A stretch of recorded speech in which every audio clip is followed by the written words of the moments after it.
Pretty exciting day here. A lot of stuff showed up. So the first thing that showed up this morning is the Innovator's balancer. That's for the A&A supercharger setup. It's literally designed to work with all their bracket setups, so you don't have to worry about anything. 10 rib for the blower, secondary drive, and then this is where we're gonna drive our dry sump. Nice fresh aim dash. So it's the same aim that we run in the S14. They have some newer stuff that's coming out, but I want to try to keep as much similar across the two chassis as possible. It's going to make our learning curve easier. Ty's already familiar with using that dash, setting it up. So the water pump from Cbm already has the dash 20 fittings ready to go. It's for an LS3 Corvette. Easy peasy, so just go bam, right on. So this is all of our fast stuff that showed up for our fast 102 intake manifold. The main reason why we switched over to this intake manifold, makes a ton of mid-range power. It's great for heat dissipation, and it's gonna clear the hood. So we've got like fuel rails, the runners, because now the new fast intake has tunable runners where you can put very short ones for high horsepower, over 8,000 RPM, medium ones for like a race motor like this, and also the long standard ones for all kinds of torque. Got our Mach-Up Pro X Cbm heads. The comp front cover. This is what you need for an RHS block. And since we do run an RHS block, you have to have the ability to offset the cam sensor here. If you use a standard GM front cover, the cam won't be exactly centered in the pickup point. Make it a little bit difficult for it to crank over. It takes a little bit of time, so they have these plugs and offset so that you can actually offset the cam sensor to get it in the right location for your cam, depending on your deck height of your block. Got our parts from CX Racing. For you fabricators out there who don't know, CX has a lot of really good fabrication parts, intake tubing, intercooler piping, exhaust parts. Really good place, very fast shipping. The LSXR 102 intake manifold. It's so light, it has bosses ready for direct port nitrous, which is what we're going to be doing this year. This has the tunable runners inside of it. It's super small, lightweight, color screen, has LED warnings on the side. I really like it because it can flash the whole dash red, low oil pressure, water temp too high, whatever, but it can also give you like subtle warnings. And in drifting, I'm not looking at the dash unless it's literally slapping me in the face telling me that there's something wrong. So Ty sets up like very subtle things like nitrous bottle pressure is low or intake air temps are a little too high. But if there's a serious problem like low oil pressure, the whole dash will turn red to really get your attention. It's hard to beat an AIM product with how light and how much you can configure, and this actually runs all of our data acquisition at the same time. So our shock pots, our steering angle sensor, all of our engine health, and everything that I'm doing behind the wheel, this logs it. Look at this haul we have here. Dang. Oh, it looks higher, huh? It's a bit higher, yeah. It's big. Put those big long runners in there. And fast, they really think ahead. All these little bosses right here are for when you want to drill and tap it and put your 16th NPT direct port nitrous nozzles right in there.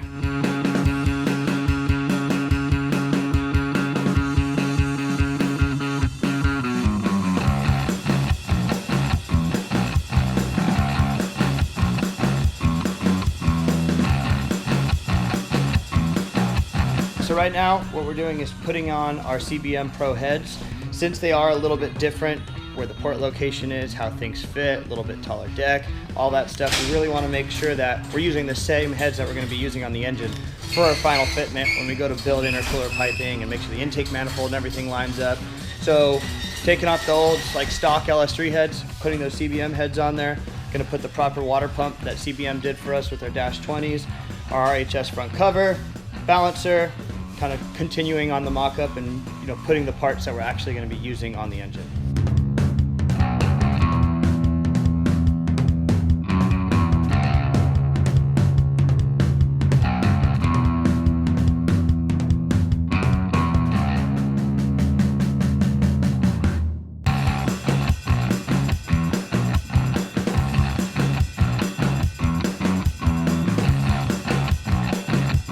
All right, so we got most of the stuff on the front of the motor all hooked up.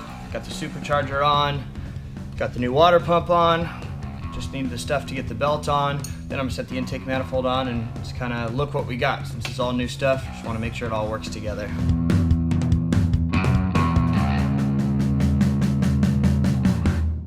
All right, so this is kind of how it all works. So much wrap on all of these pulleys, it's crazy. So this is A&A's secondary drive system.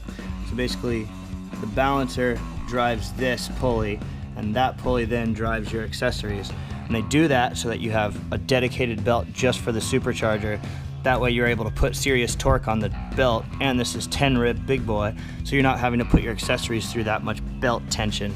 All right, so I'm putting on the fast fuel rails now. These fuel rails are made for the LS3 intake manifold using LS3 EV6 injectors, what I've just been using, so I continue to use it. The Cbm Pro heads have an LS3 angle and intake port, so just been continuing to use the LS3 stuff.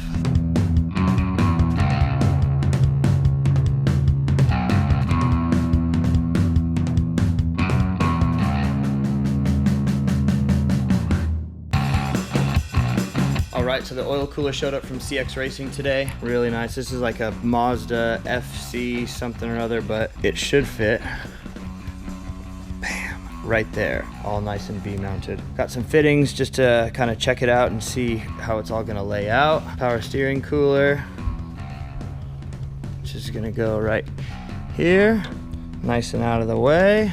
And I'm gonna be finishing up the aim dash mount today. All right, so what I'm doing right now is making a mount for the aim dash. This is gonna go on the back.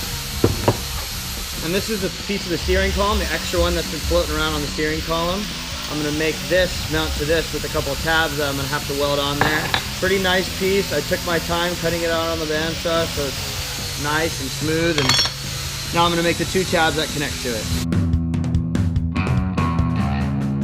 All right, so I got my aim mount pretty much all done. Ty's welding it. I just held it while he tacked it.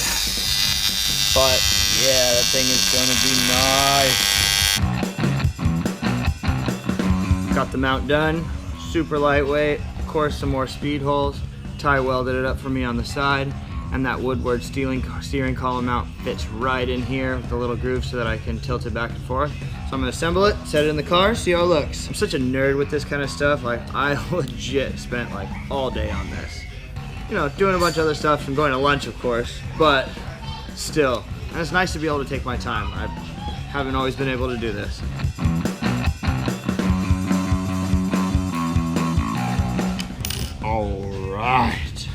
All right, I finished up the steering column mount for the dash, and you can totally adjust it up or down, and it can swing left and right, side to side, so you can get it all centered and perfect in your steering wheel. Ooh, yeah. All right, so what we're doing right now is Ty is modifying the end tanks to our oil cooler. We're adding a different type of mount so that we can mount it flat on the frame rail right here. Oil cooler is gonna go right here, and I am playing with our oil filter. So we take apart the oil filter and cut it open and look and check and see if there's any debris in there pretty much every time we do an oil change.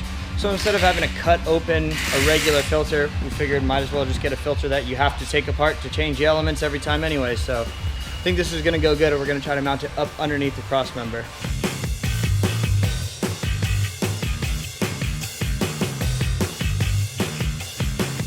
We also got a lot of our dry sump system stuff in.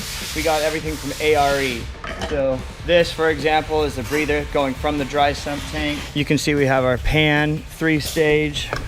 We're running a scavenge only system because we have to turn it with a serpentine belt instead of a cog. Made to bolt onto an LS, low profile, really nice stuff. Ty just welded on the new mounts for the oil cooler. We changed these fittings to dash 12 to suit the dry sump system because that's what it's required. We're gonna weld these nuts on the frame rail right there, and the intercooler comes right up in here, so it's like a V-mount.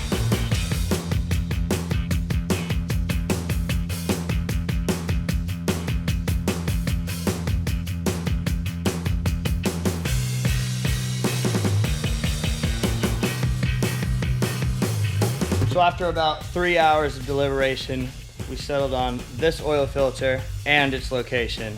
We're good. It's going right here. Oil lines are gonna run underneath the rack. I'm really happy with the progress we made this week.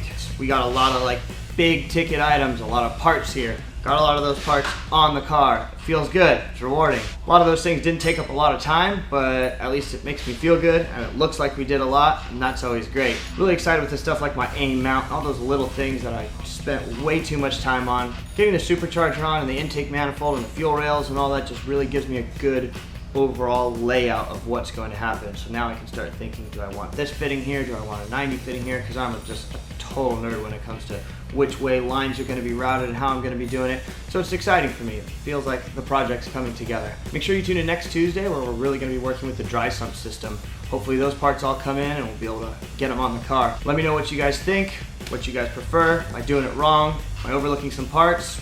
Do you want to work with us? Hit me up, let me know. Make sure to like, comment, share, and subscribe. See you next week. Alright, it's Saturday, and yeah, I should be working on the Corvette, but I'm taking my E36 beater car to Laguna Seca for a good day to have some fun with my buddies.